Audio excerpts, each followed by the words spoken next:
At my baby shower in Phoenix, I was 8 months pregnant with what should have been the happiest celebration of my life.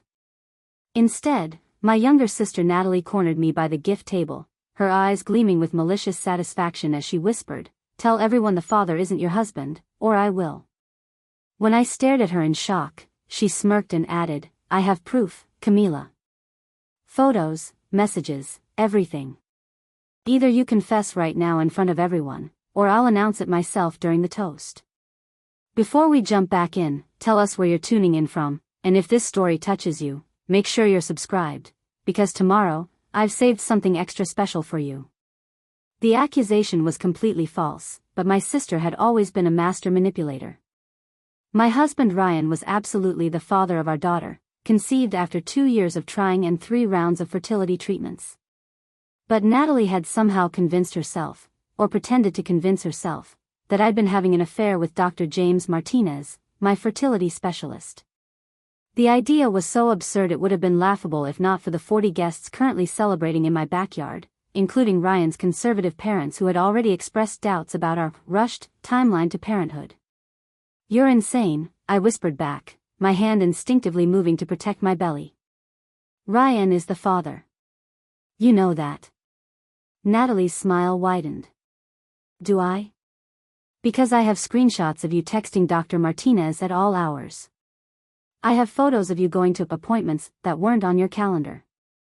I have credit card receipts for lunch dates you never mentioned to Ryan." Her voice was sickeningly sweet, the same tone she'd used as a child when she'd frame me for breaking our mother's vase or stealing her Halloween candy. The twisted irony was that everything she mentioned had innocent explanations. The late-night texts were medical questions about hormone levels and medication schedules. The uncalendared appointments were last-minute blood draws and monitoring visits. The lunch receipts were from the cafe next to the clinic where I'd grabbed food during long appointment days, often eating alone while Ryan worked his demanding job as a software engineer. But Natalie had taken these fragments of truth and woven them into a devastating lie. She'd always resented my marriage to Ryan, claiming I'd stolen him even though she'd only met him twice before our engagement.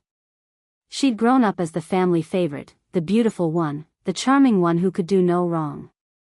My pregnancy had shifted attention away from her recent engagement to Trevor, an investment banker she'd been with for 6 months. Suddenly, everyone was excited about my baby instead of her wedding plans. "I gave you a chance to come clean," she continued, checking her watch.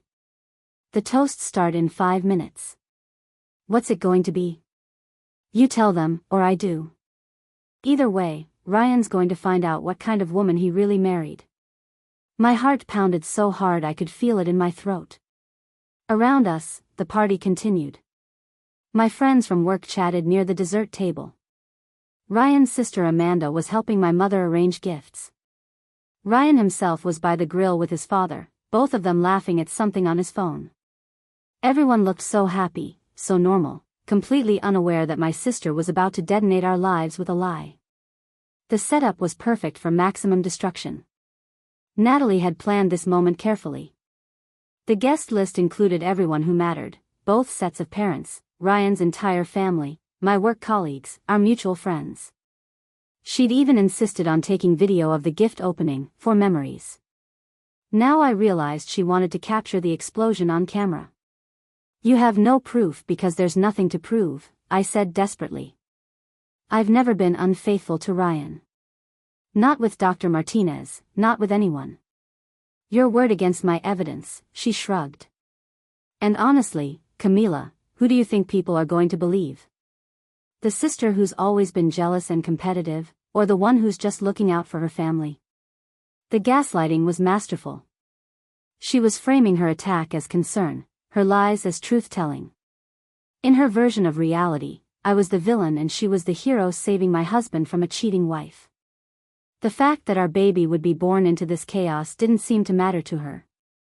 The fact that she was about to destroy multiple relationships based on fabricated evidence was irrelevant as long as she regained center stage. I looked across the yard at Ryan, laughing with his father about some shared joke. We'd been together for 5 years, married for 3. We'd weathered job changes, family drama, fertility struggles, and countless small challenges that had only made us stronger. He trusted me completely, and I trusted him. Our marriage was built on honesty, communication, and genuine partnership. Preparing and narrating this story took us a lot of time, so if you are enjoying it, subscribe to our channel, it means a lot to us. Now back to the story. But trust, once shattered, was almost impossible to repair. Even if I could eventually prove my innocence, the seed of doubt would be planted. Ryan would remember this moment forever. Every late appointment, every work dinner, every time I came home tired or distracted would be viewed through the lens of suspicion. Our daughter would grow up in a home poisoned by false accusations and lingering uncertainty. That's when I realized this wasn't really about the affair accusation. This was about power. Natalie had always needed to be the center of attention, the most important person in every room. My pregnancy had threatened her position as the family princess. My happy marriage had highlighted her own relationship insecurities. My baby shower had stolen focus from her engagement celebrations. This was her nuclear option, the ultimate way to reclaim control and attention. If she couldn't be the happiest person in the family, she'd make sure no one else could be either. 5 minutes, Camila, she whispered again, then walked away toward the microphone stand that had been set up for toasts. I stood frozen by the gift table, watching my sister prepare to destroy my life with a smile on her face, and that's when I knew our family would never be the same again. But what Natalie didn't know was that Ryan and I had secrets too, and some secrets, when revealed, could cut both ways. But what happened next turned everything around.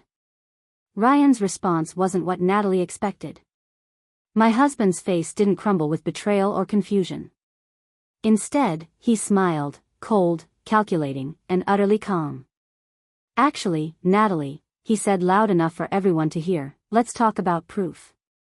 Because I have some evidence of my own that might interest everyone here." The confident smirk disappeared from my sister's face like someone had flipped a switch. For the first time in my life, I saw genuine fear flash across her features.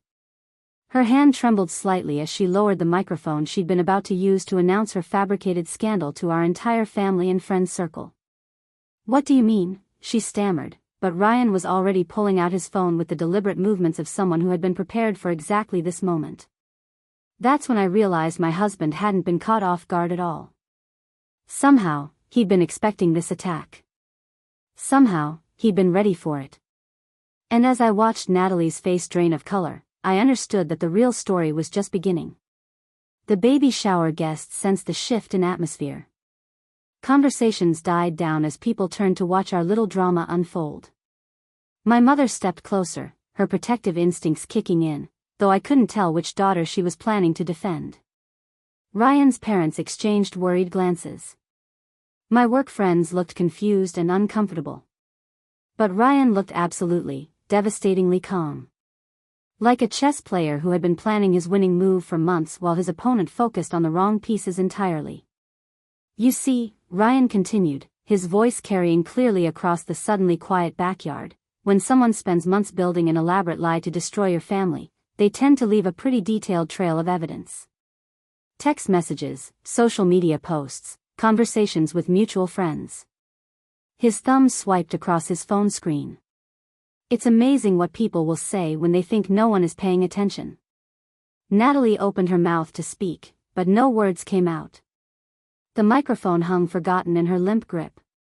Around us, 40 people waited for an explanation that I realized was going to change everything, not just about this accusation, but about our entire family dynamic.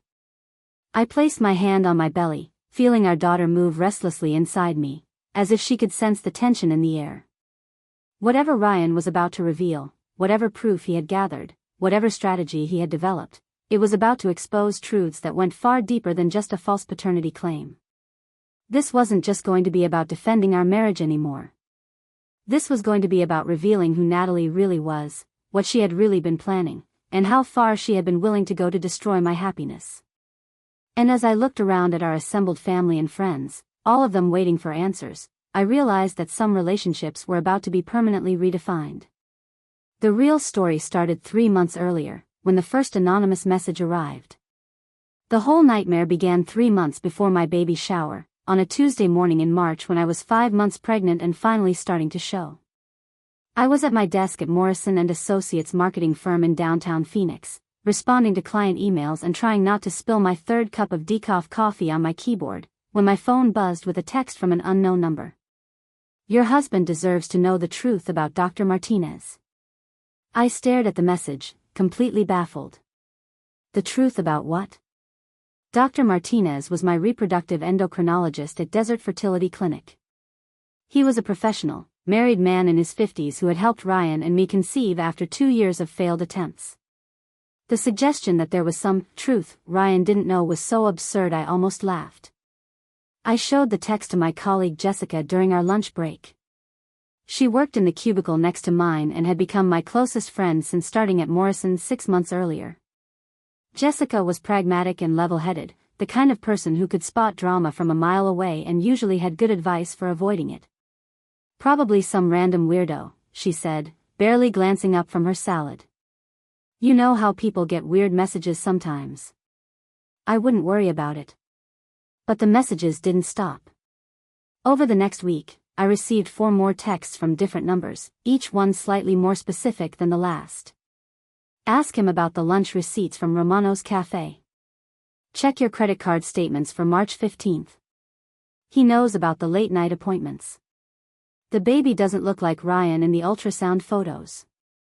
The last one made my blood run cold, not because it was true, but because it revealed that whoever was sending these messages had somehow seen our ultrasound pictures. We'd only shared those with immediate family and a few close friends. This wasn't some random harassment, this was someone in our inner circle. That evening, I finally told Ryan about the messages. We were in our kitchen in our small house in Tempe, a cozy 2-bedroom place we'd bought when we got married. Ryan was cooking his famous chicken fajitas while I sorted through baby clothes his sister had given us. The domesticity of the moment made the anonymous accusations feel even more surreal. Someone's been texting me weird things about Dr. Martinez, I said, trying to keep my voice casual. Like, implying there's something inappropriate going on. Ryan set down his spatula and turned to face me fully. His expression was serious, concerned, but not surprised. That should have been my first clue that he already knew something was wrong. What kind of things? He asked carefully. I showed him the messages. He read each one twice, his jaw tightening with each text. When he finished, he pulled out his own phone and scrolled through something, his messages, I assumed. I've been getting them too, he said quietly. Different numbers, but similar content. Someone's been sending me photos. My heart dropped. What kind of photos? Ryan showed me his phone. The images were surveillance-style shots taken from a distance, me entering the fertility clinic, me sitting in Romano's Cafe next door, me walking to my car after appointments. Completely innocent activities, but photographed in a way that suggested secrecy or deception. There's more, he continued, swiping to another message. Someone sent me a fake invoice showing charges for a hotel room downtown on days you had appointments. Obviously fabricated, the formatting is all wrong, and I checked with our bank. No such charges exist. The sophistication of the harassment was chilling. Whoever was behind this had invested serious time and effort into creating a false narrative about my relationship with Dr. Martinez. They had my medical appointment schedule, access to our family photos, knowledge of our daily routines, and the technical skills to create convincing fake evidence. Do you have any idea who would do this? Ryan asked. Anyone who's been acting strange lately? Anyone who seems jealous or upset about the pregnancy? I thought through our social circle methodically. My parents were thrilled about becoming grandparents. Ryan's family had been nothing but supportive. Our friends from work and college had all been excited and helpful. My mind kept circling back to one person, but I didn't want to believe it. Natalie's been weird since we announced, I admitted reluctantly. More competitive than usual. She keeps making comments about how we're rushing into parenthood, how we should have waited longer, how pregnancy changes people. Ryan nodded slowly. She asked me a lot of strange questions at your mom's birthday party last month. About your appointment schedule, whether I ever worried about you working late, whether I trusted you completely. I thought she was just being protective, but now. The pieces were starting to form a disturbing picture. Natalie had access to our family photos through social media and family group chats. She knew my work schedule and could have followed me to medical appointments.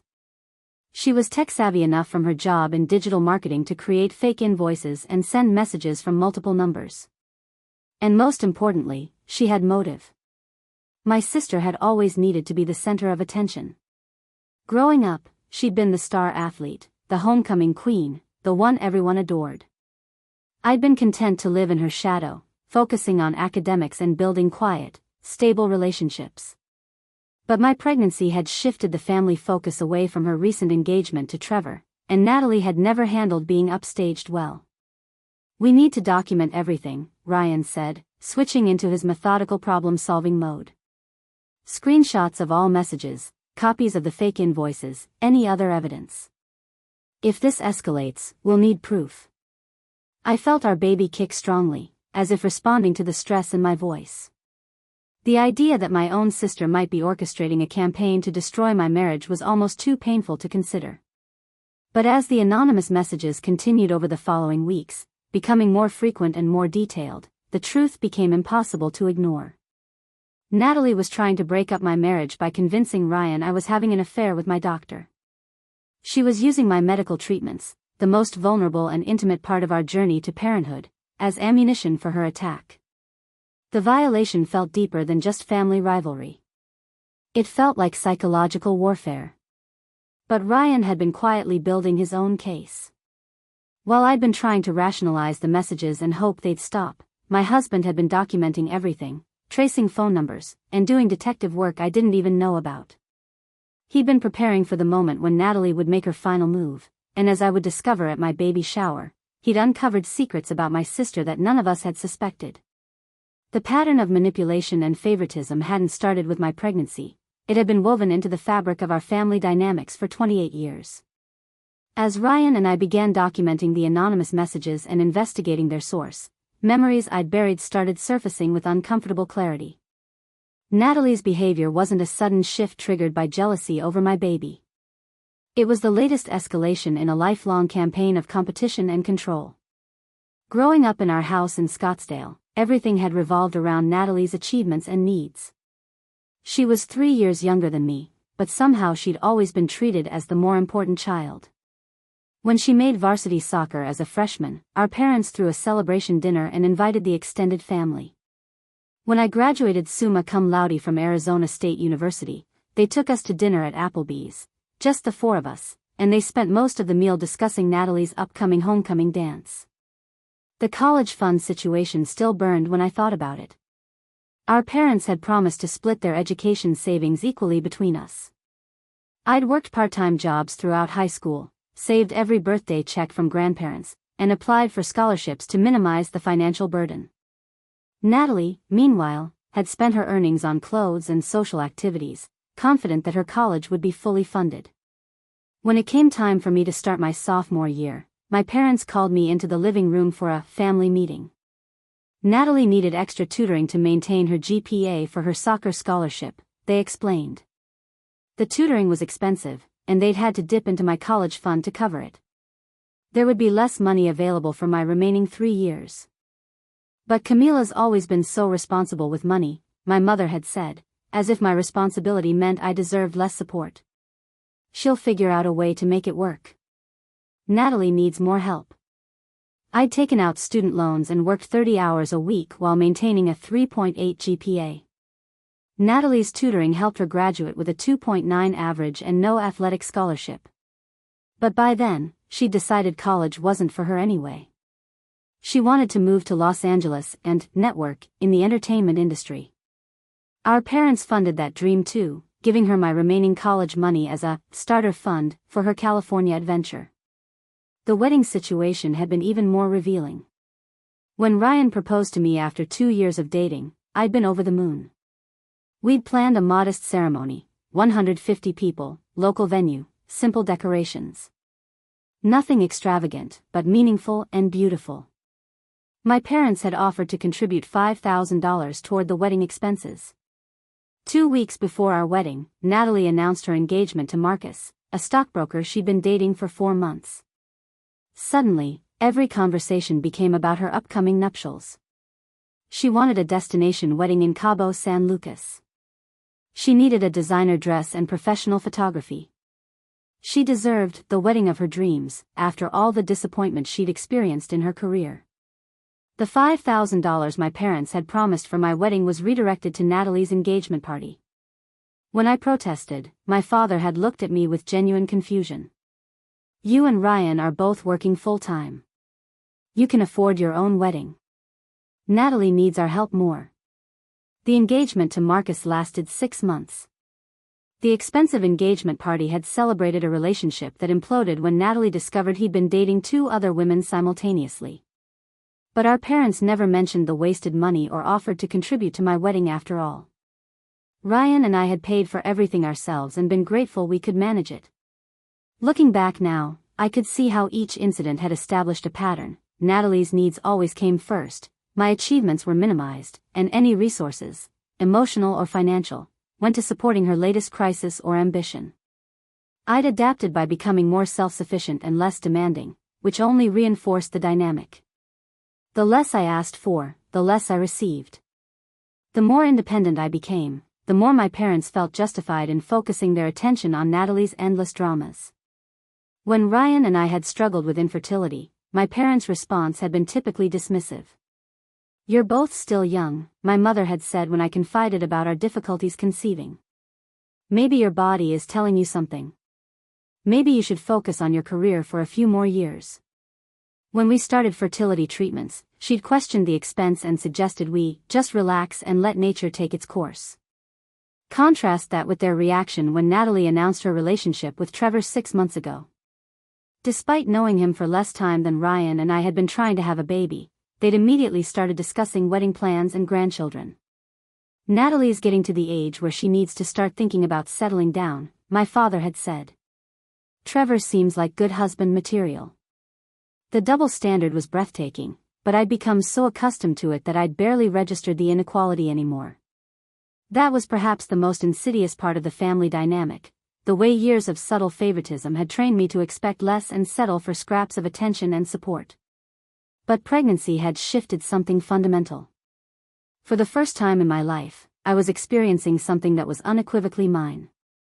Natalie couldn't compete with my growing belly or claim credit for my baby's movements. She couldn't charm her way into being the center of this particular celebration. The attention and excitement surrounding my pregnancy had disrupted the established family hierarchy, and Natalie was struggling to adapt. The anonymous messages had started right after my baby shower invitations went out. The timing wasn't coincidental. Natalie had probably spent weeks watching friends and family members post excited comments on social media about the upcoming celebration. She'd seen the gift registry, heard people discussing baby names and nursery themes, watched as the family focus shifted entirely to my growing family. For someone who'd spent 28 years as the undisputed family princess, my pregnancy represented an existential threat. She couldn't diminish a baby's importance the way she diminished my academic achievements or career success. She couldn't postpone or redirect attention the way she had during my wedding planning. The baby was coming whether she liked it or not, and the family dynamics were changing permanently. So she decided to destroy what she couldn't control. If she couldn't be the center of attention, she'd make sure I couldn't be either. If she couldn't compete with my happiness, she'd eliminate it entirely. The false affair allegations weren't just about breaking up my marriage, they were about reclaiming her position as the family's main character. Ryan had recognized the pattern even more clearly than I had. As an outsider looking in, he'd watched Natalie manipulate family situations for years. He'd seen how my parents enabled her behavior and how I'd learned to minimize my own needs to avoid conflict. He'd been quietly documenting not just the recent harassment, but the long history of incidents that revealed Natalie's true character. What neither Natalie nor I knew was that Ryan had been keeping detailed records of family interactions for over a year, ever since an incident at Thanksgiving when Natalie had publicly humiliated me over my failure to conceive. He'd been preparing for the day when her jealousy would escalate beyond emotional manipulation into something more dangerous. That day had finally arrived, and Ryan was ready with evidence that would expose not just the false affair allegations, but the entire foundation of lies Natalie had built her reputation on. The morning of my baby shower arrived with the kind of oppressive Arizona heat that made everything feel more intense. I woke up at 6 a.m. with sharp pains in my lower back and an overwhelming sense of dread that I couldn't shake. Ryan found me sitting on the edge of our bed, staring at my phone where 3 new anonymous messages had arrived overnight. "She's getting desperate," he said quietly, reading over my shoulder. The messages were more frantic than before, less carefully constructed. "Last chance to tell him yourself. The party is today, everyone will know. You can't hide forever." What if she really does it? I asked, my voice barely a whisper. What if she stands up in front of everyone and makes her announcement? Ryan sat beside me and pulled me into his arms, careful not to put pressure on my belly. "Then we deal with it. We have everything documented, Camila. Every message, every fake piece of evidence, every lie she's constructed. If she wants to blow up her own reputation in front of 40 people, that's her choice." But as we drove to my parents' house in Paradise Valley that morning, I felt like I was heading toward my own execution. The baby shower was supposed to be a celebration, a joyful gathering before our daughter arrived. Instead, it felt like walking into a carefully orchestrated trap where my sister held all the weapons. The party setup was elaborate, more expensive and detailed than anything my parents had ever organized for my previous milestones. White and lavender decorations transformed their backyard into something from a magazine. Professional catering, a dessert bar that probably cost more than my monthly salary, flowers that must have been ordered weeks in advance. Even a photographer to capture all the special moments. My mother greeted us at the door wearing a new dress and a smile that seemed strained around the edges. "Camila, honey, you look radiant," she said, but her eyes were worried. "How are you feeling?" "Nervous," I admitted, and she squeezed my hand. "It's normal to be emotional at your shower. All those hormones." But something in her tone suggested she knew this nervousness had nothing to do with pregnancy hormones.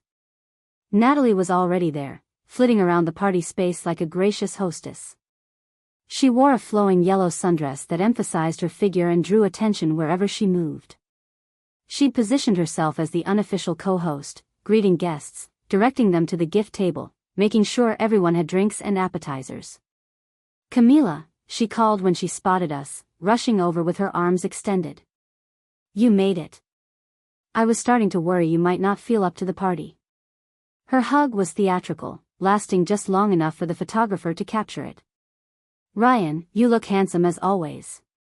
Taking good care of our pregnant lady?" The possessive language wasn't accidental.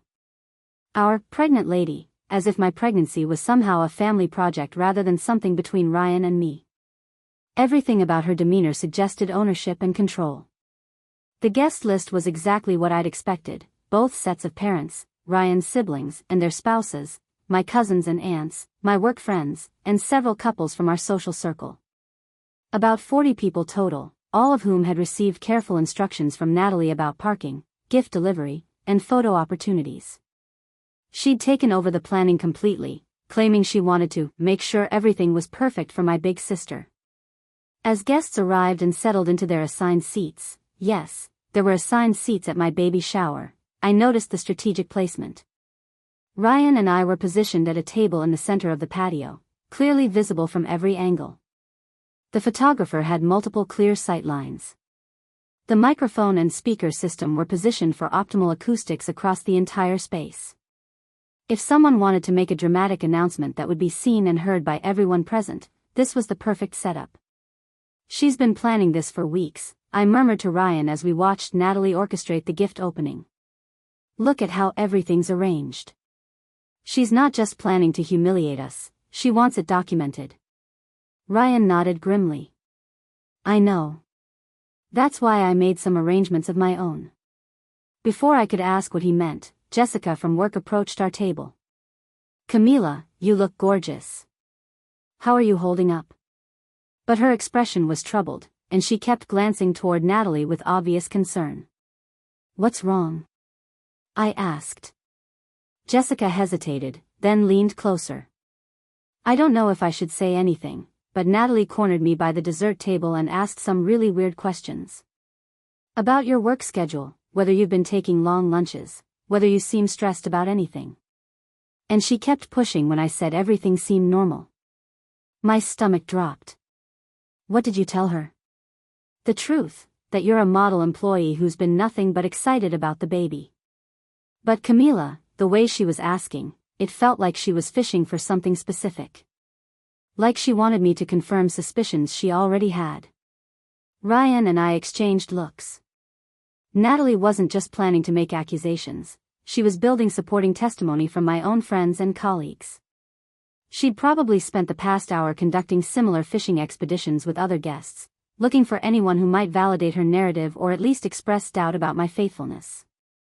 Thanks for telling us, Ryan said quietly. If she approaches you again with questions like that, don't feel obligated to engage. As the afternoon progressed, I watched Natalie work the room like a political candidate. She spent time with each group of guests, charming them with stories and compliments, but always steering conversations toward topics related to marriage, trust, and loyalty. With Ryan's parents, she discussed the importance of family honesty. With my work friends, she mentioned how stressful pregnancy could be and how it sometimes led to poor decision-making. With our mutual friends, she talked about how much she loved Ryan and wanted to protect him from being hurt. She was laying groundwork, building sympathy for herself and subtle suspicion about me. By the time she was ready to make her announcement, half the guests would already be primed to believe whatever she said. The gift opening went smoothly, with appropriate exclamations over baby clothes and nursery items. Natalie positioned herself next to me, helping to display each gift and making sure the photographer captured her prominent role in the celebration. She was building a visual narrative of herself as the loving, supportive sister, which would make her eventual revelation seem more credible and heartbreaking. Time for toasts, she announced as the last gift was unwrapped. I'd like to say a few words about my wonderful sister and brother-in-law. My hands were shaking as she walked to the microphone. This was it. After months of planning and manipulation, Natalie was finally ready to destroy my marriage in front of everyone who mattered to us.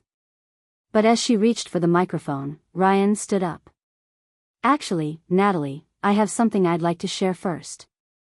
About family loyalty, and truth, and the importance of protecting the people you love.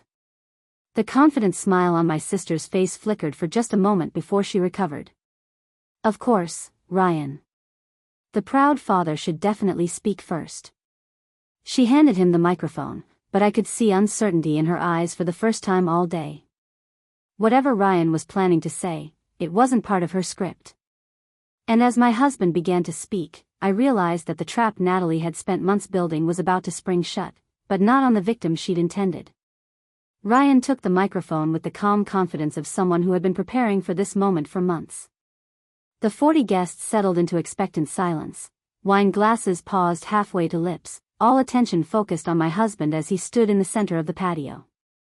Natalie remained beside the speaker system, her smile frozen in place, but I could see tension creeping into her shoulders.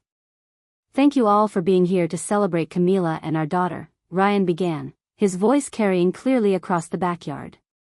Family gatherings are always special, but this one is particularly meaningful because it's given me an opportunity to address something that's been troubling our family for the past 3 months. I felt my heart rate spike.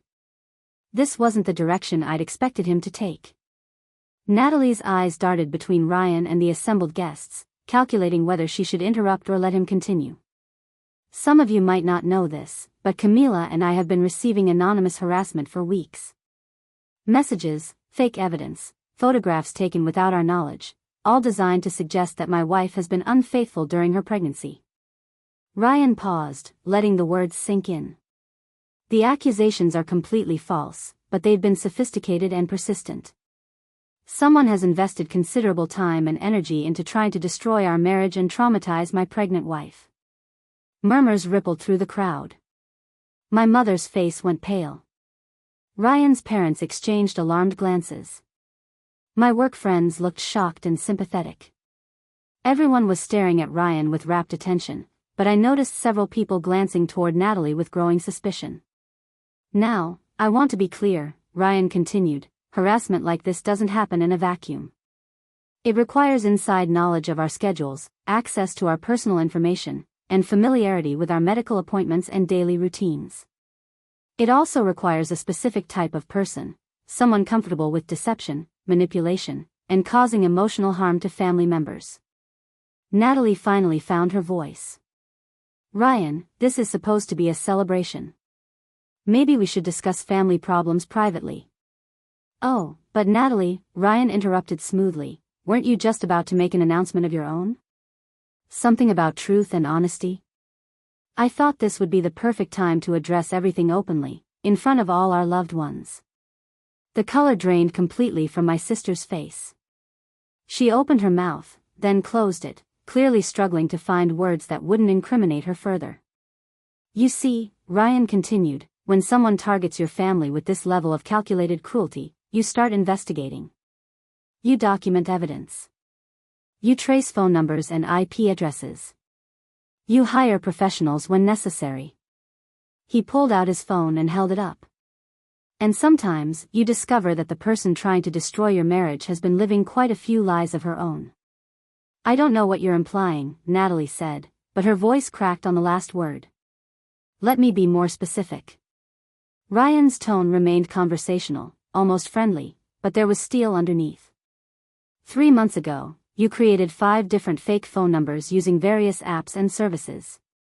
You used these numbers to send Camila and me anonymous messages suggesting she was having an affair with her fertility doctor.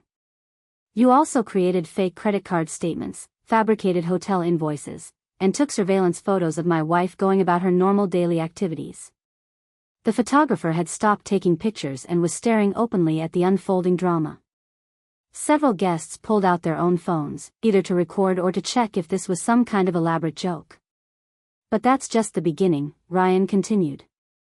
While investigating your harassment campaign, I discovered some interesting information about your own relationship history.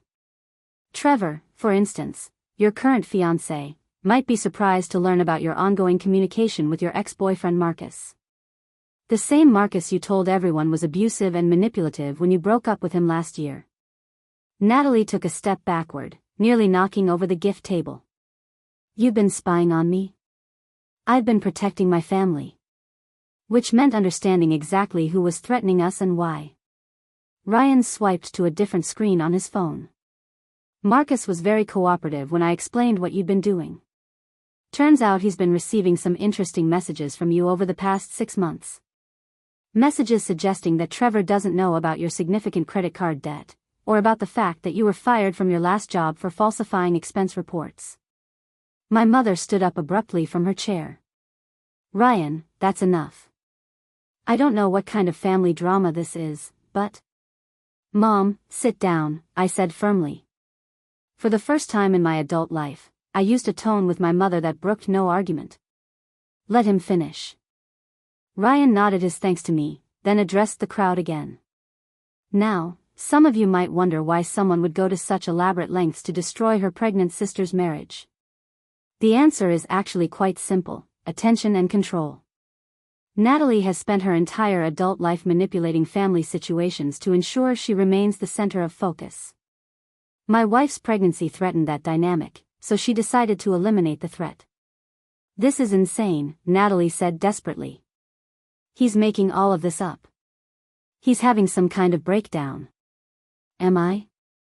Ryan held up his phone again. Because I have screenshots of every message you sent, including several where you forgot to disable location services.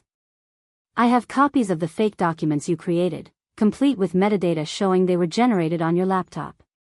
I have witness statements from people you approached for information about Camila's work schedule and personal life. The silence that followed was deafening. 40 people sat frozen, processing the revelation that the charming, gracious hostess who had been orchestrating this celebration was actually a calculating manipulator who had spent months trying to destroy her pregnant sister's marriage. But here's what really convinced me that you were dangerous, Ryan said, his voice dropping lower. Yesterday morning, you sent Camila a message threatening to announce your false accusations at this party if she didn't confess publicly to an affair that never happened. You were planning to humiliate her, traumatize her during her pregnancy, and destroy our family's reputation, all based on lies you knew were fabricated. Trevor, Natalie's fiancé, stood up from his chair with a face like thunder. Is this true? He demanded. Natalie, did you really do all this? For a moment, my sister looked like she might continue denying everything. Then something shifted in her expression. Maybe she realized how much evidence Ryan had compiled, or maybe she simply couldn't maintain the facade anymore. "It wasn't supposed to go this far," she said quietly.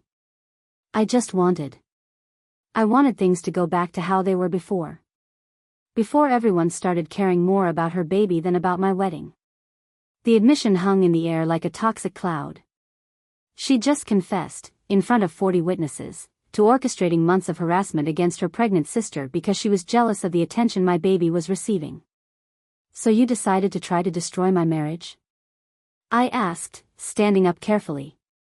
"You decided to create fake evidence of an affair and threaten to humiliate me publicly at my own baby shower?" "You've always had everything so easy," Natalie shot back, her composure finally cracking completely. "Perfect grades, perfect husband, perfect job, perfect pregnancy. Do you know what it's like to always come second to someone who doesn't even try?" The outburst revealed everything, 28 years of resentment, jealousy, and entitlement finally exploding into view. But instead of garnering sympathy, her words only made the gathered guests recoil further. Everyone could see now what Ryan and I had been dealing with, a grown woman so consumed with jealousy that she tried to destroy her pregnant sister's family because she couldn't tolerate sharing attention. Trevor threw his napkin down on the table and walked toward the house. "We're done, Natalie. The engagement is off. Don't contact me again." As he left, taking several other guests with him who were clearly uncomfortable with the situation, I realized that Ryan's strategy had been perfect. Instead of letting Natalie control the narrative and make her false accusations, he'd turned the tables completely. He'd exposed her not just as a liar and manipulator, but as someone whose jealousy was so toxic that she'd traumatize her pregnant sister to reclaim attention. The woman who had planned to destroy my reputation had instead destroyed her own, in front of everyone who mattered to both of us. But even as I felt vindicated, I could see that this was far from over. Natalie wasn't someone who accepted defeat gracefully, and cornering her publicly like this might have been necessary, but it was also dangerous. Her expression as she watched Trevor leave told me everything I needed to know. This humiliation would require revenge, and pregnant or not, I was about to become the target of something much worse than anonymous text messages. What happened next crossed every line I thought my sister wouldn't dare approach. The public humiliation at my baby shower should have been the end of it. Natalie exposed, her engagement destroyed, her reputation in ruins among everyone who witnessed Ryan's devastating revelation. Any rational person would have retreated, accepted the consequences, and tried to rebuild their life quietly. But Natalie had never been rational when it came to losing, and the complete destruction of her carefully constructed image had pushed her beyond desperation into something far more dangerous. The first sign that her revenge wouldn't stop at embarrassment came 3 days after the baby shower. I was at work, trying to focus on a client presentation despite the lingering stress from the weekend's events, when Jessica approached my desk with a troubled expression. "Camila, I need to tell you something, and you're not going to like it," she said, glancing around to make sure we weren't being overheard. "I got a call yesterday from someone claiming to be a private investigator. They said they were looking into insurance fraud related to fertility treatments and asked if I'd noticed any unusual behavior from you, unexplained absences, expensive purchases, anything that seemed suspicious."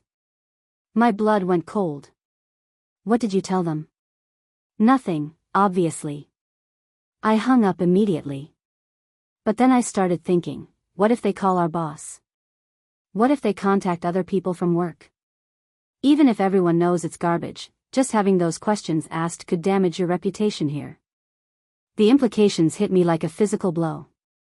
Natalie wasn't just continuing her harassment campaign, she was escalating it to potentially destroy my career.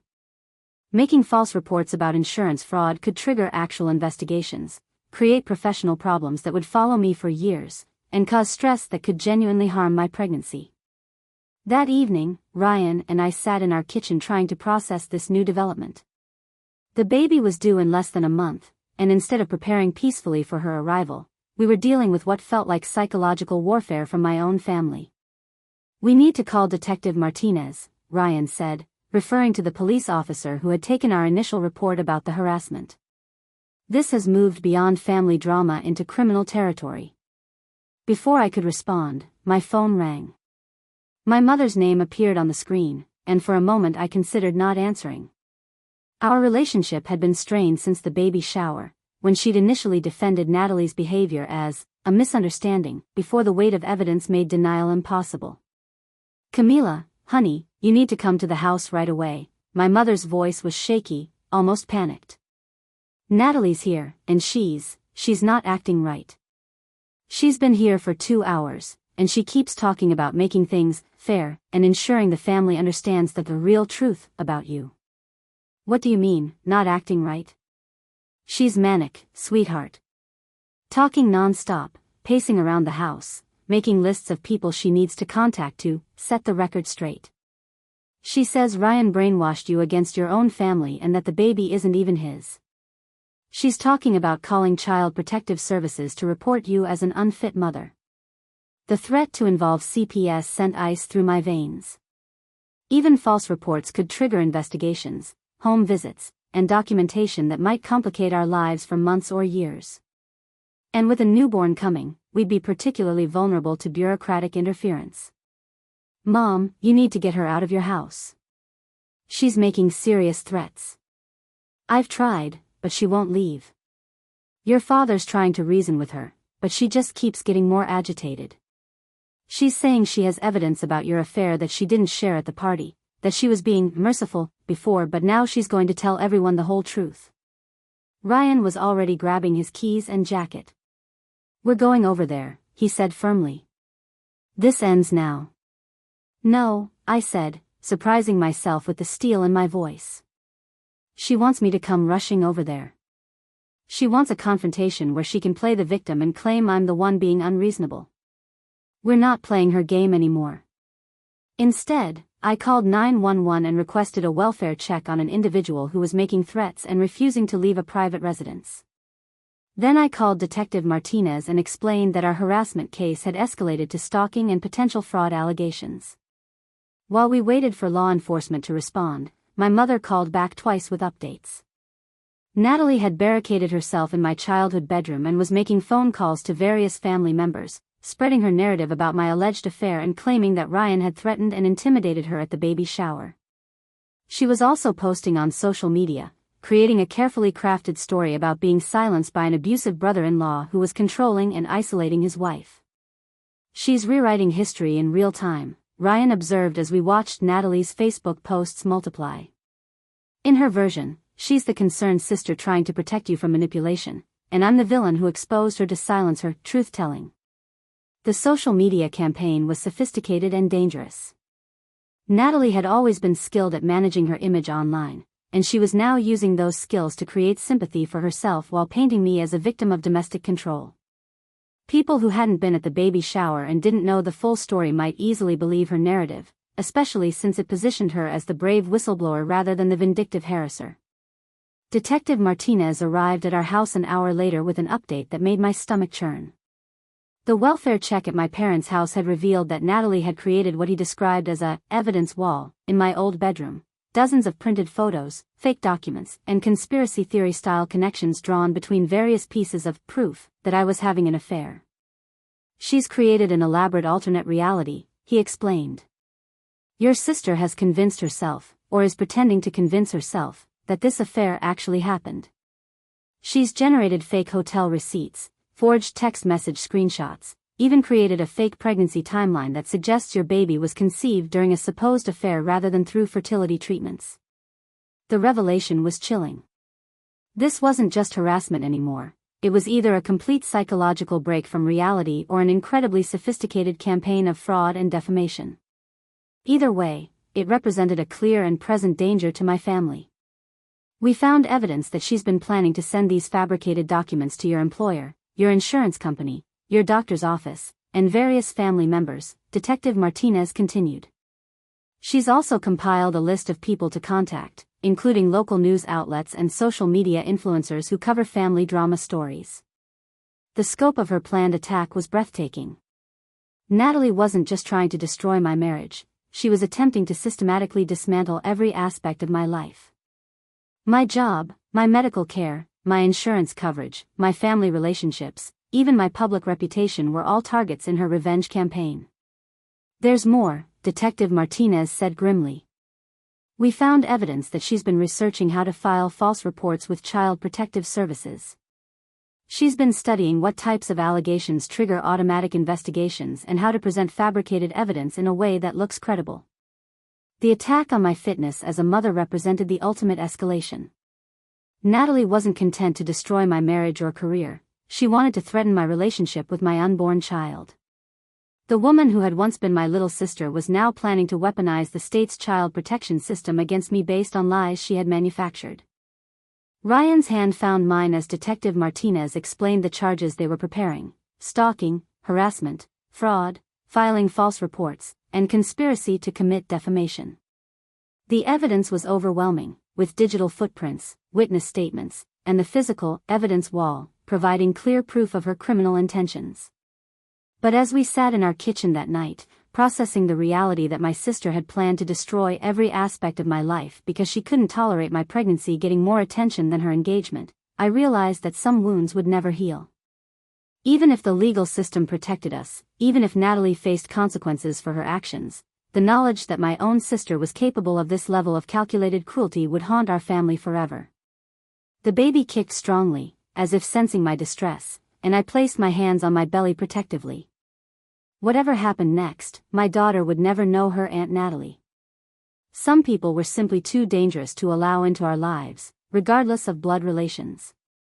The line had been crossed, and there would be no going back. The emergency call came at 2:47 a.m. on a Tuesday morning, exactly 6 days after the police had removed Natalie from my parents' house. I was deep in the restless sleep that had become normal in my final weeks of pregnancy when my phone's shrill ring cut through the darkness. Ryan jolted awake beside me, immediately alert in the way expectant fathers learn to be. "Camila, thank God you answered." My mother's voice was raw with exhaustion and terror.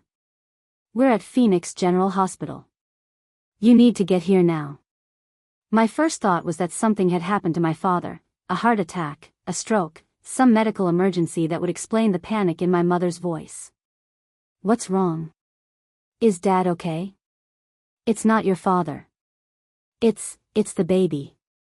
"Camila," Natalie called 911 and told them you were in active labor and hemorrhaging at home. She gave them your address and said Ryan was refusing to let you get medical help. The words took several seconds to process. "What are you talking about?" "I'm fine. The baby's fine. I'm literally in my bed right now." I know that, but Natalie didn't. She called from a blocked number, claimed to be a neighbor who could hear you screaming in distress.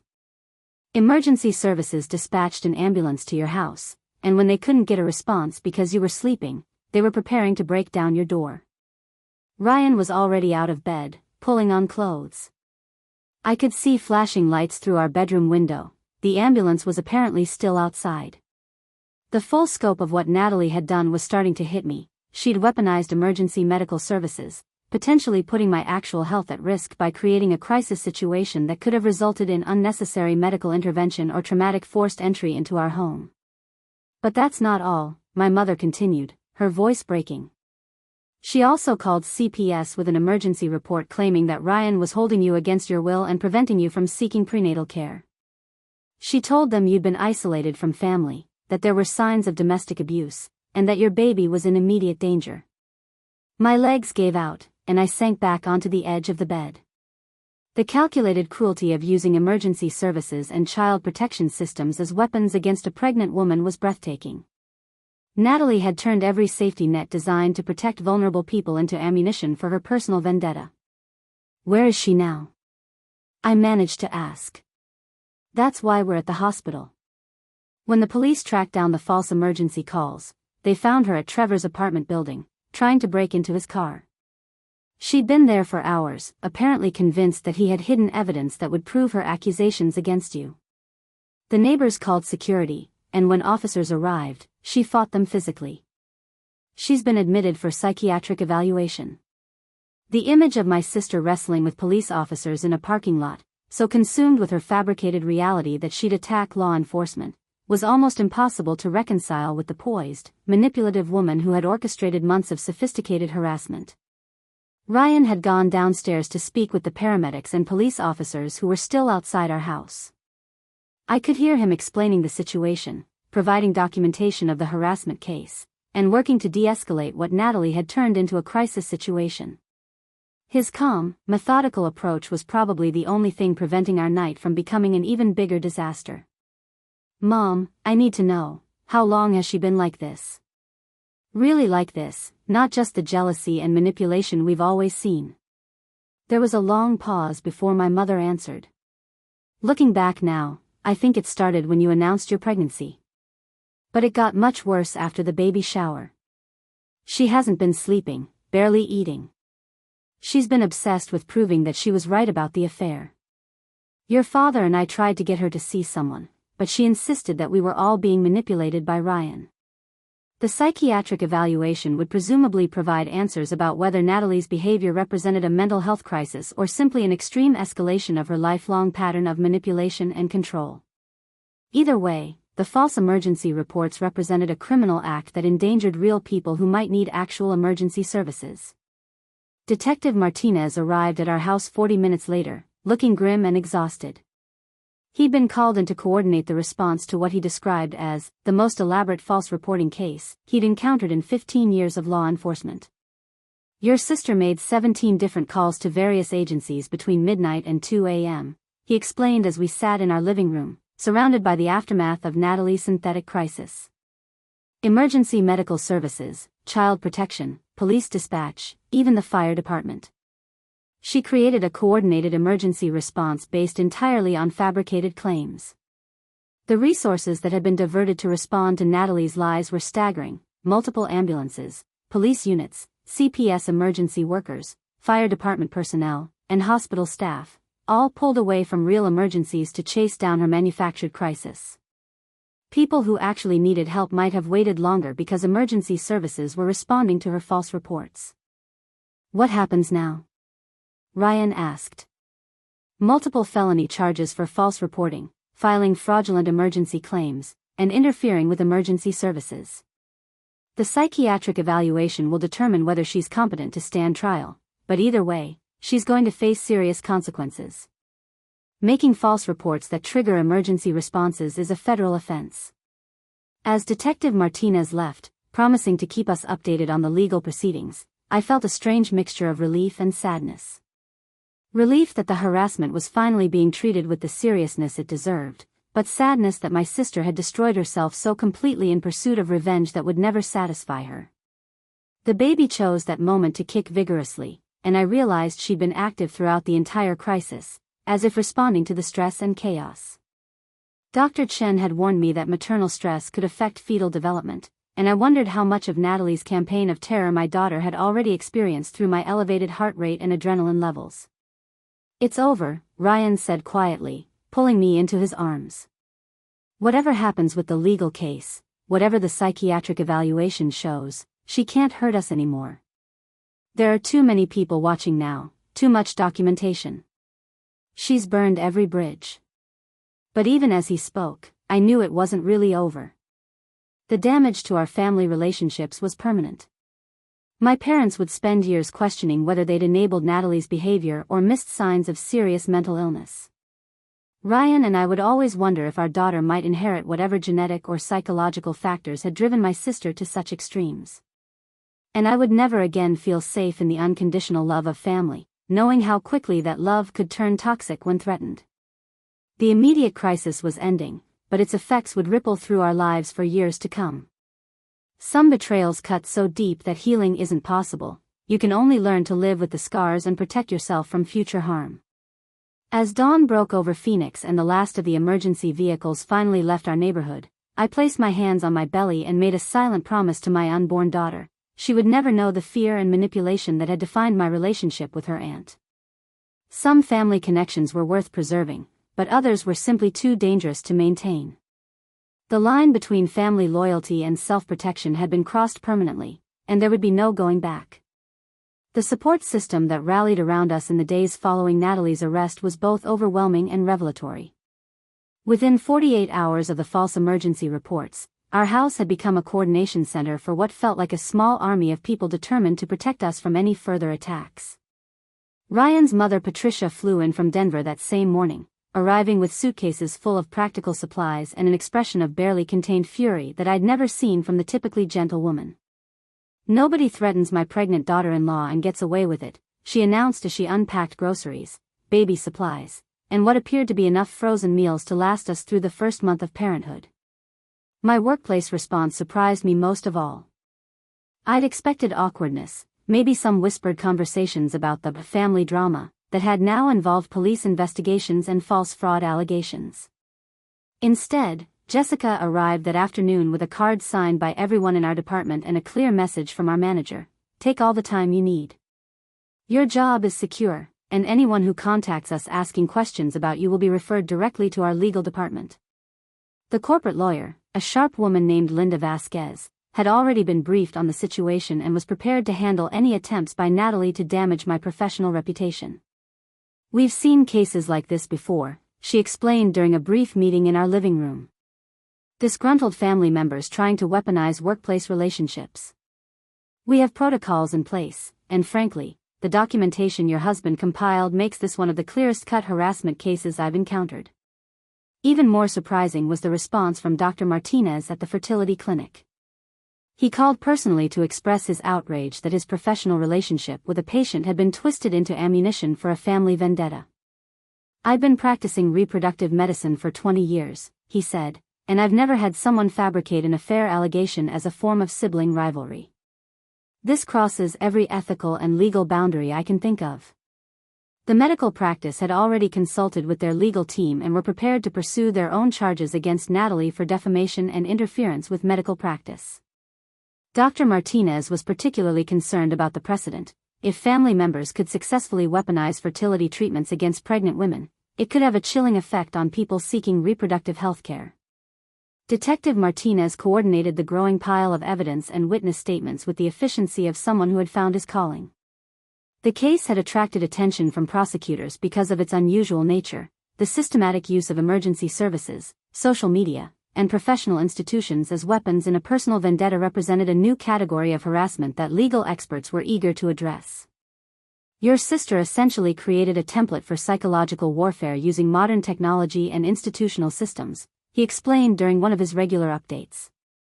"The district attorney's office wants to set a strong precedent that this type of coordinated attack on a pregnant woman won't be tolerated." The psychiatric evaluation results, when they came back, provided both clarity and additional complications.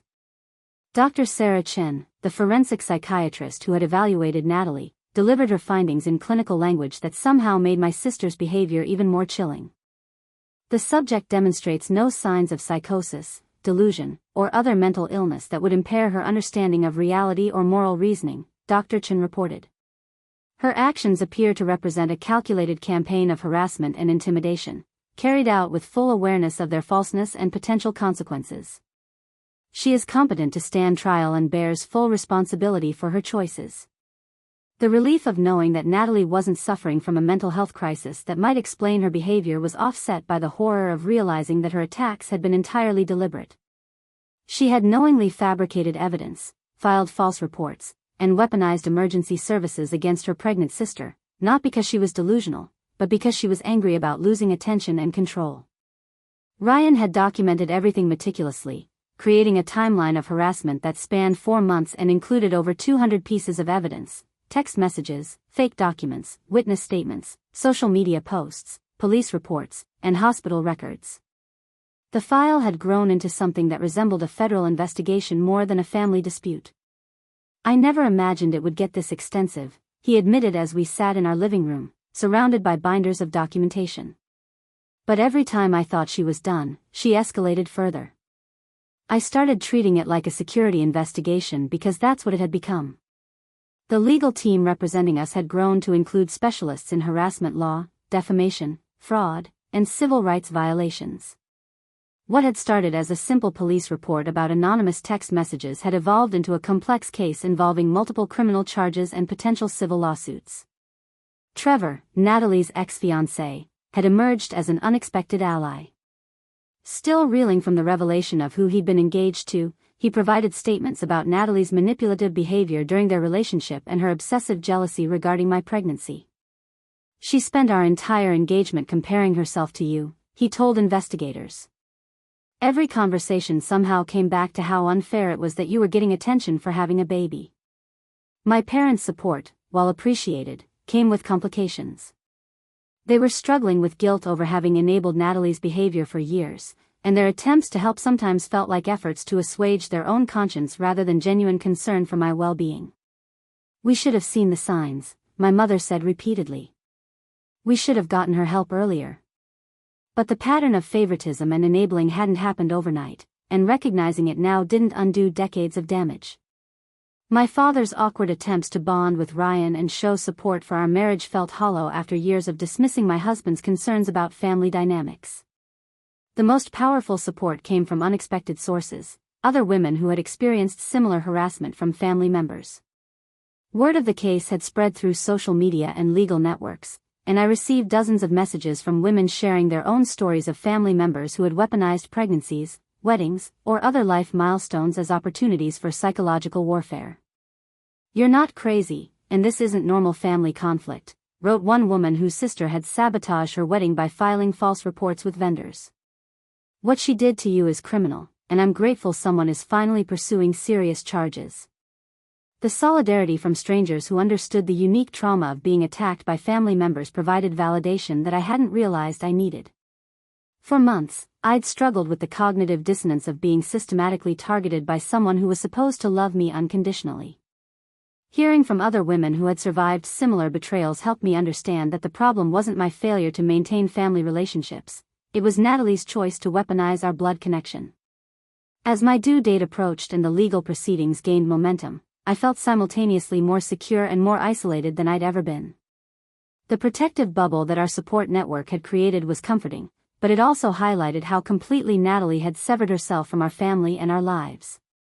The woman who had been my little sister for 28 years was now a defendant in multiple criminal cases, facing potential federal charges, and permanently barred from contact with me or my family.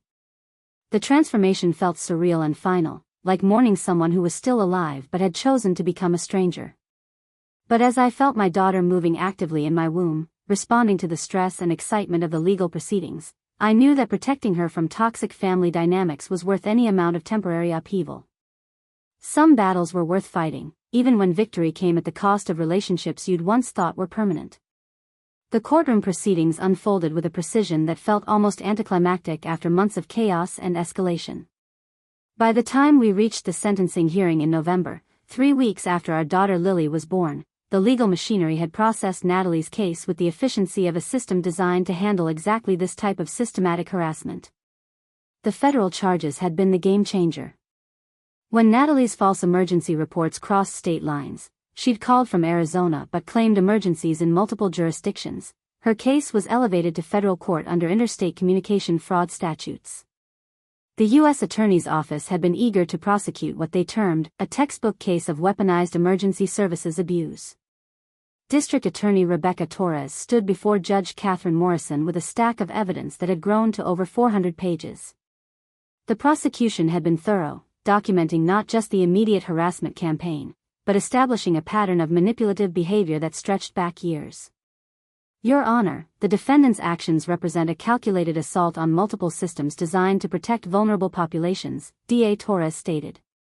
She weaponized emergency medical services, child protective services, law enforcement, and professional institutions against her pregnant sister, diverting critical resources from genuine emergencies and traumatizing an expectant mother during one of the most vulnerable periods of her life. Natalie sat at the defendant's table in a conservative navy suit, flanked by her court-appointed attorney after her initial lawyer had withdrawn when she couldn't pay his fees. Trevor's departure had apparently taken with it her access to the financial resources that had funded her harassment campaign. She looked smaller than I remembered, diminished in a way that went beyond the obvious weight loss and dark circles under her eyes. Her attorney, Robert Kim, had negotiated a plea agreement that acknowledged guilt on all major charges in exchange for avoiding a jury trial that could have resulted in significantly harsher sentences. The evidence was simply too overwhelming for any other strategy to be viable. My client acknowledges the harm caused by her actions, Attorney Kim stated. She accepts full responsibility and is committed to making amends through both legal consequences and personal rehabilitation. But when Judge Morrison asked Natalie to address the court directly, her response revealed that accountability was still beyond her grasp. "I want to apologize to my family for the confusion and distress my actions may have caused," she said, reading from a prepared statement. "I was under significant emotional stress due to my own relationship difficulties, and I made poor choices in how I expressed my concerns about my sister's well-being." The carefully constructed non-apology was breathtaking in its dishonesty. "Concerns about well-being" was how she characterized months of fabricated evidence and false emergency reports.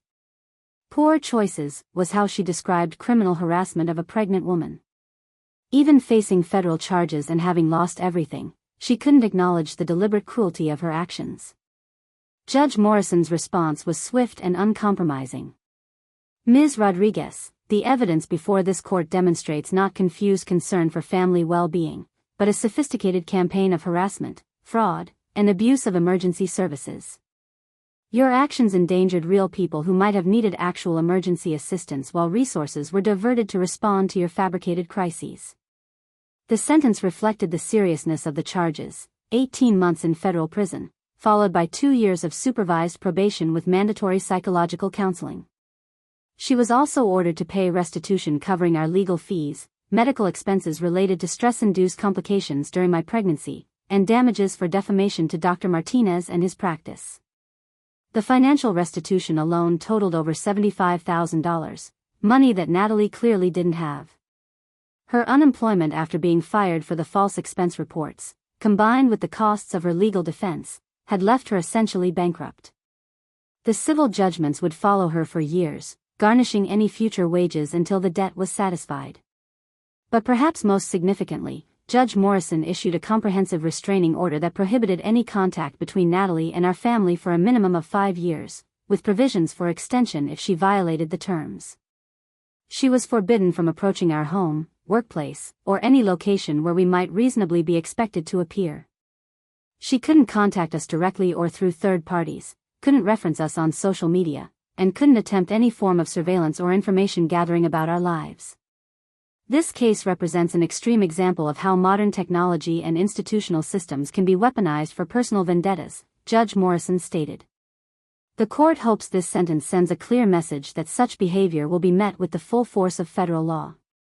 As we left the courthouse that afternoon, Ryan carrying 3-week-old Lily in her car seat, I felt a strange mixture of satisfaction and emptiness.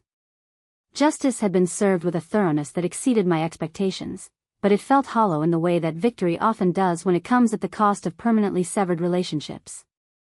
My parents had attended the sentencing hearing, sitting in the back row with expressions of shell-shocked grief. They were struggling to reconcile the daughter they'd raised with the convicted felon who had just been sentenced to federal prison. Their guilt over having enabled Natalie's behavior for years was consuming them, but their attempts to rebuild relationships with Ryan and me felt tentative and uncertain. "I keep thinking we should have seen this coming," my mother said as we stood outside the courthouse. "All those years of favoritism and excuses, we created a monster." The recognition was important, but it also highlighted how much damage had been done to our family's foundation. Trust, once shattered, required more than acknowledgement to repair. It required consistent action over time, and at 8 months pregnant when this started and now with a newborn, I didn't have the emotional energy to manage my parents' guilt while protecting my own family. The restraining order provided legal protection, but it couldn't heal the psychological wounds left by months of systematic harassment. I still checked over my shoulder in parking lots. I still felt anxious when my phone rang with unknown numbers. I still worried that Natalie might find ways to continue her campaign of revenge from prison or after her release. Dr. Sarah Patterson, the trauma counselor recommended by Dr. Martinez, had warned us that recovery from family-based harassment often took years. When the person who traumatizes you is supposed to love you unconditionally, it damages your ability to trust even appropriate relationships, she'd explained. Healing requires not just stopping the abuse, but rebuilding your sense of safety in the world. Ryan had been attending the counseling sessions with me, working through his own trauma from months of watching his pregnant wife being systematically targeted by her own family. His protective instincts had been in overdrive for so long that learning to relax again was proving difficult. "I keep waiting for the next attack," he admitted during one session. "Every time the phone rings or someone approaches us unexpectedly, I assume it's related to Natalie. Even knowing she's in prison, I can't shake the feeling that this isn't really over. The legal victory was comprehensive, but the emotional recovery would be a longer process. Some relationships could be repaired, some could be rebuilt from scratch, and some were simply too damaged to salvage. Learning to distinguish between these categories and invest our limited emotional energy wisely had become an essential skill. As we drove home from the courthouse with our daughter sleeping peacefully in her car seat, I reflected on how completely our lives had been transformed by Natalie's campaign of revenge. We'd been forced to become legal experts, security conscious, and emotionally guarded in ways that would have been unimaginable a year earlier. But we'd also discovered reserves of strength, gathered an incredible support network, and proven that our marriage could withstand attacks that would have destroyed weaker relationships. The woman who had tried to tear us apart had actually made us stronger, more united, and more aware of what truly mattered in our lives. Justice had been served, but more importantly, we had survived with our love for each other and our daughter intact. Some victories were worth whatever they cost to achieve. For years later, I stood in the kitchen of our new house in Colorado Springs, watching 5-year-old Lily chase butterflies in our backyard while Ryan grilled hamburgers for her birthday party. The scene was so peaceful, so perfectly normal, that it was hard to believe how dramatically different our lives had become since that terrifying baby shower in Phoenix. The move to Colorado had been Ryan's idea, proposed 6 months after Natalie's sentencing when it became clear that staying in Arizona meant constantly looking over our shoulders. Fresh start, he'd said simply. New state, new job opportunities, new community where nobody knows the story. The decision had felt like running away at first, but time had proven it was actually running towards something better. Ryan had found work with a cybersecurity firm that appreciated his meticulous documentation skills. Apparently, his experience building a harassment case had translated surprisingly well into corporate threat assessment. I'd transitioned to freelance marketing consulting, which gave me flexibility to work from home and control over my client relationships. The financial freedom was liberating after years of worrying about workplace gossip and professional reputation damage. But the most significant change was in our family dynamics. Without the toxic undercurrent of Natalie's manipulation and my parents' enabling, we'd been able to build relationships based on choice rather than obligation. Ryan's family had embraced us completely, and Lily knew her paternal grandparents as warm, loving figures who celebrated her achievements without comparing them to other children. My relationship with my parents had required careful reconstruction. They'd attended family therapy sessions via video call for over a year, working to understand how their lifetime of favoritism had contributed to Natalie's sense of entitlement and my learned helplessness in family conflicts. The process had been painful but ultimately healing. We raised her to believe that her needs always came first, my father had admitted during one particularly difficult session. And we taught you that your needs didn't matter as much. That foundation made this tragedy almost inevitable. The therapy had established new boundaries and communication patterns. My parents visited twice a year, staying in a hotel rather than our home, and focusing their attention on building genuine relationships with Ryan and Lily rather than trying to recreate the dysfunctional family dynamics of the past. The visits were pleasant but careful, like relationships between friendly acquaintances rather than the deep bonds I'd once imagined family should provide. Natalie had been released from federal prison 8 months ago, after serving her full 18-month sentence. The restraining order remained in effect, and we'd received updates through our attorney about her required check-ins with probation officers. She was living in a halfway house in Tucson, working at a call center, and attending mandatory counseling sessions that would continue for another year. The report suggested she was complying with all legal requirements but showing little genuine insight into her behavior. Her counselor's notes, which were shared with the court as part of her probation monitoring, described her as externally compliant but internally resistant to accepting responsibility for the harm caused to her family. She talks about the situation as if it happened to her rather than something she caused, the counselor had written. She expresses regret for the legal consequences she faced, but shows limited empathy for the trauma experienced by her sister and brother-in-law. The lack of genuine remorse had been difficult to process, but it had also been liberating. I'd finally stopped hoping that Natalie would eventually acknowledge the cruelty of her actions and apologize sincerely. Some people were simply incapable of that level of self-reflection, and accepting that reality had freed me from the emotional labor of trying to maintain a relationship with someone who remained fundamentally toxic. Dr. Patterson had explained that this was actually a common outcome in family harassment cases. The people who are capable of sustained campaigns of psychological warfare against family members often have personality disorders that make genuine accountability nearly impossible, she'd said. Healing for victims usually requires accepting that the relationship is permanently over rather than hoping for reconciliation. The restraining order was set to expire in 8 months, and we'd already begun the process of requesting a permanent extension. The documentation from Natalie's probation officer suggested she still viewed herself as the victim of an unfair legal system rather than someone who had terrorized her pregnant sister for months. I plan to rebuild my relationship with my family when the legal restrictions are lifted, she'd reportedly told her counselor. I think time and distance will help everyone see the situation more clearly. The delusion was chilling. 4 years later, she was still planning to force her way back into our lives as if nothing had happened. The permanent restraining order felt like a necessary protection not just for us, but for Lily, who would never know her aunt as anything other than a cautionary tale about the importance of choosing family based on love rather than biology. Lily's 5th birthday party was populated with friends from her preschool, neighbors from our cul-de-sac, and Ryan's extended family who had driven down from Denver for the celebration. The guest list was carefully curated to include only people who brought joy and positivity into our lives, a stark contrast to the obligatory family gatherings that had defined my childhood. "Mama, watch me," Lily called from the swing set, pumping her legs with fierce determination. She was fearless in the way that children raised in secure, loving environments often were.